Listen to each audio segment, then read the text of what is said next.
You guys see this Dean Withers crash out? And by the way, I hate even Gen Z went the full like other way with their like if you show emotion, Gen Z calls that crashing out now. Dude, he crashed out. Really? And then I watched the clip. It's just a guy speaking passionately about something. But millennials are so emotive, they act like Pixar characters, and it's at the heart of cringe core that they just went the other way, and they're just like, fuck, yeah, shit. It's just like they barely can even speak and don't show emotion. They hate growing old. That's kind of their whole thing. Dean, what's this asshole's name? What's this fag's name? It's Dean Withers. Yeah, Dean Withers. Hate the name. Hate the guy. Have you guys seen this? Pen. He's just like, he has some pen he hits, and he's just mad that people keep getting mad at him for Anxiety. Okay, and honestly, yeah, it is kind of the fault of people like you that want to come up here and bully and berate me over something that I don't do. Okay, so cut the shit. It's not a vape. All right, it's an anxiety pin, and God, the amount of times that I've asked you to respect me and respect my anxiety pin is, at this point, getting ridiculous, Cody. So please, justified crash out for the final and for the billionth time. Will you please just respect the fact that it's He's just so weird. It's just like, look at the performative nature of it, right? not a vape, and that is an anxiety pin. It's a goddamn anxiety pen. This is just the Gen Z. You guys are also infected with the Disney shit. You guys also got it. You're not. It's not just because, oh, well, you're born. If you're born between this year and this year, you're not cringe, actually. And everybody, no. Cringe comes for us all. You know why? Because life is really damn hard. And you're going to start coping in one way or the other. Whether you're Dean Withers, whatever his gay ass name is, this DNC sponsored dude, this whole thing of like Gen Z can't be cringe. This is going to be my prediction here. Let me get the knife out. My prediction here is this is going to be the most cringe a generation has ever been. Simply because it's like the pink elephants thing. Don't think about pink elephants. It's all you can think about. They're so obsessed with being cool and being young, and they all flip out. I see Gen Z posts all the time, like, I turned 23 today, I'm so old. And I'm so old, I'm getting old. They listen to that Lorde song about getting old. You guys are it's the most soy, wimpy. You guys are going to go so much farther into the cringe thing. It's unbelievable. I'm already seeing shades of it. You're all going to fall to it.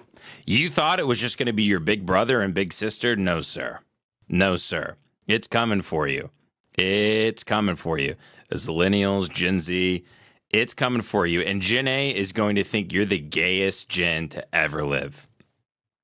The gayest gen to ever live.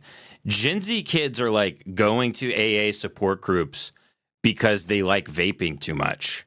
It's so gay.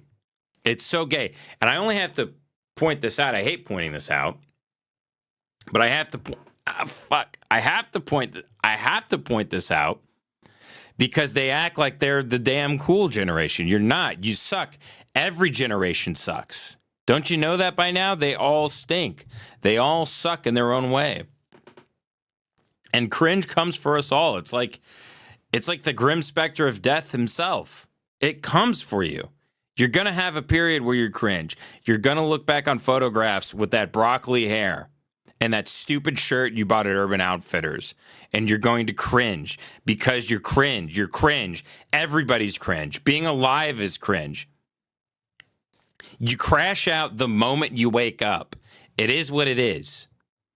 You want to shave your head and go put on a big tunic and go up on top of a rock and meditate somewhere in the Himalayas? Then go do it.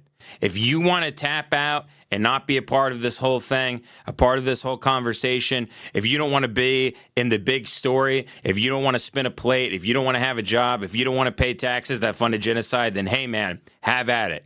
Go do it. Go disappear. Fake your own death. Eject out of it. But if you're not, I want to let you know right now, you're going to be just as fucking cringe as the Gerblin girl and everybody that you've seen that's crashed out and every Pixar animated bullshit 37-year-old wine ant lady who's on TikTok, who's acting like like all the Toy Story movies and this and that, doing that.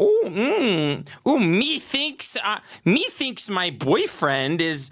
Me thinks me and my boyfriend are gonna watch Harry Potter. That's happening to you too. It's gonna happen to you. I don't care that you guys have the chicken jockey meme. I'm jealous of that. Sure, you guys are cringe. You guys are you're going to go so hard through the cringe, you're going to come out the other side with your head up your ass. That's what's going to happen to you. And you should know that. You should know what's coming for you.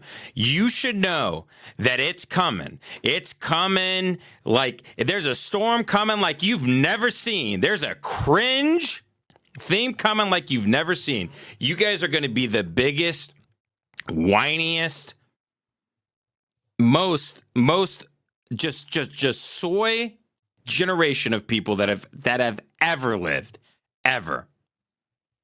And I want you to know that. And I'm sick. I'm going to defend my fellow millennials right now and say milk was a bad choice. Methinks I'll peruse the Reddit tonight and drink the finest scotch.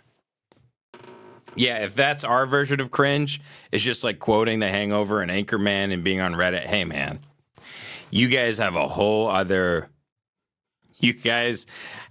bunch of pain coming your way. What are you guys going to do? What are you guys going to ironically say, chicken jockey, when you're like 36? Get fucked. You guys are fucked. You guys are fucked. By the time you're 35, money won't even mean anything. There'll be a solar flare that wipes the internet out anyway. And then what will you have? Then what will you have? You won't even have the fake personalities to sort of attach yourself to. You guys haven't even seen How I Met Your Mother. You're not going to act like Barney, Neil Patrick Harris's character, to behave like. You're not going to behave like the Big Bang Theory guy. You're not going to be able to quote Ron Burgundy. You know why? Because you were scrolling. You were scrolling. You were scrolling and thinking, am I cool? Am I wearing the right thing? Well, I don't want to show too much emotion. I don't want to be like this. I don't want to be like that. I got to start a clothing brand. I got to have an empire. I got to be like Andrew Tate. I got to be like that kid at my school that started that thing with that meme coin and he like 10x. Like, I'm going to be looking at all the graphs. No, you're fucked. You're going to be cringe. You're going to be cringe. I promise you. Accept it now.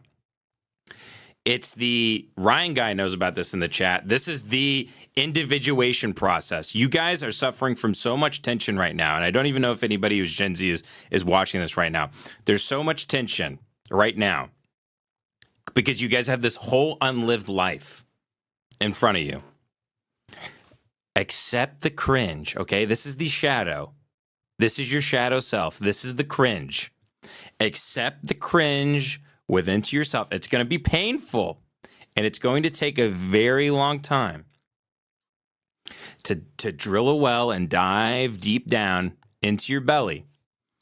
But everybody has evil within them, negative things about them, flaws, things that people don't like about you. They're all deep down, things you don't like about yourself, things you don't know about yourself, blind spots. Take the cringe, accept the cringe, use the cringe for the greater good. Use it as a tool. Use it as a tool. That's my advice. I'm completely and totally sick of it. Well, you guys don't think you're going to get old and fat too? It's going to happen. It's going to happen. You don't think you're not going to have a hupsters? You don't think you're not going to call them doggos and puppers and say pizza is bae? Oh, it's coming.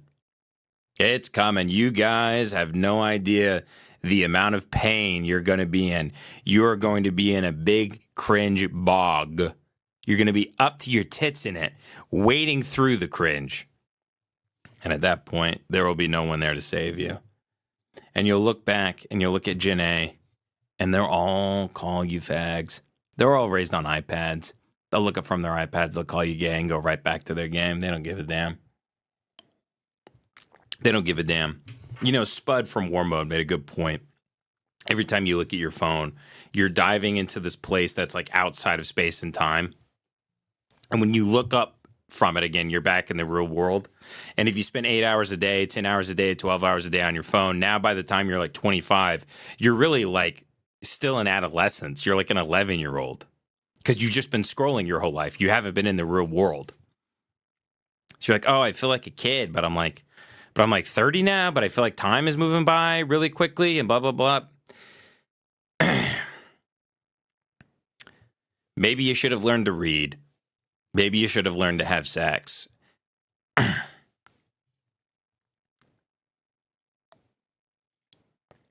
Very good, George Hitler Floyd. Very good. Very good. I'm in a lot of pain, and I'm sorry that I'm screaming at the younger generation right now, but I'm not screaming at them as much as I'm trying to defend the Gerblin girl, the Gerblin Empire. I'm trying to defend my people, the people that were raised on Jack Black, the people that were raised on Ron Burgundy and everything else. So anyway, I just wanted to very quickly say this Dean Withers now the cracks in the mask are showing, and you guys are revealing that you are going to be more soy than anyone who's ever lived. Chuck Wendig, move aside. Lin-Manuel Miranda, take a seat. Gen Z is here. They'll take it from here. Trust me. Like I said, we got a lot to cover on the show tonight. We're moving right along now. Obviously, it wouldn't be a live stream if we didn't have fat retards. Now,